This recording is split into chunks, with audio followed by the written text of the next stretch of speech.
Hello everyone. So ఇది మేము ఉండే ప్లేస్ దగ్గర గణేష్ విగ్రహాలు చాలా పెద్దగా పెట్టారు. సో అలా చూసి వెళ్దామని వెళ్ళాము. ఒక్కొక్క విగ్రహం చూస్తూ ఉంటే అసలు ఎంత బాగున్నాయో మీరే చూడండి. అసలు ఆ ఆ విగ్రహాలు ఒక్కొక్కటి నాకు తెలిసి నాకు డబల్ ఉన్నాయి.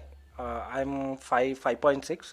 So it's almost like every statue is height about 12 feet, more than 12 feet.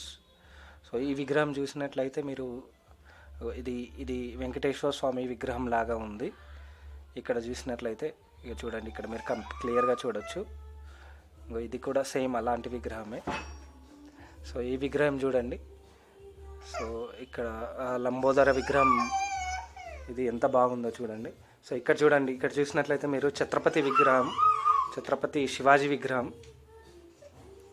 ఇవి చూడ్డానికి ఎంత బాగున్నాయో అసలు. ఇవి మన మండపాలలో పెట్టుకొని అసలు మనం పూజ చేస్తూ ఉంటే అసలు మనం మన పెట్టుకున్న కాలనీకే అసలు ఒక హైలీ లుక్ తీసుకొస్తారు. ఈ విగ్రహం చూసారా, కంప్లీట్ ఒకే కలర్తో డిజైన్ చేశారు. ఇది చూసారా, చిన్న శ్రీకృష్ణుని విగ్రహం పక్కన పక్కన ఐ థింక్ వాల్మీకి అనుకుంటా. చూడ్డానికి చూసారా ఎంత బాగుందో అసలు ఆ కలర్ డిజైన్.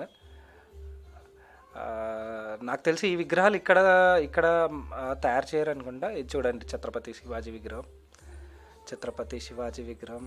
ఇది చూడండి ఎంత బాగున్నాయి ఈ విగ్రహాలు.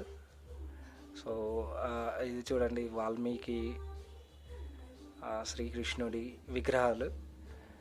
ఇది అగైన్ లంబోదర విగ్రహం. సో అన్ని విగ్రహాలు చాలా బాగున్నాయండి. మీరు కూడా దగ్గరలో ఉన్న మీరు చూడాలని, మీ అందరికీ ఒకసారి తెలియాలని ఈ వీడియో ద్వారా తెలియజేస్తున్నాను. సో అన్ని విగ్రహాలు చాలా బాగున్నాయండి. సో ఇవన్నీ మోర్ దెన్ 1 or 2 daysలో అన్నీ వెళ్ళిపోతాయి. ఇప్పుడు అక్కడే చాలా విగ్రహాలు బుక్ అయిపోయి ఉన్నాయి. సో బుక్ అయి ఉన్న విగ్రహాలకి వాళ్ళు ట్యాగ్ వేస్తున్నారు. సో నేను మ్యాక్సిమం చాలా లోపలికి వెళ్ళి విగ్రహాలు కవర్ చేయడం జరిగింది.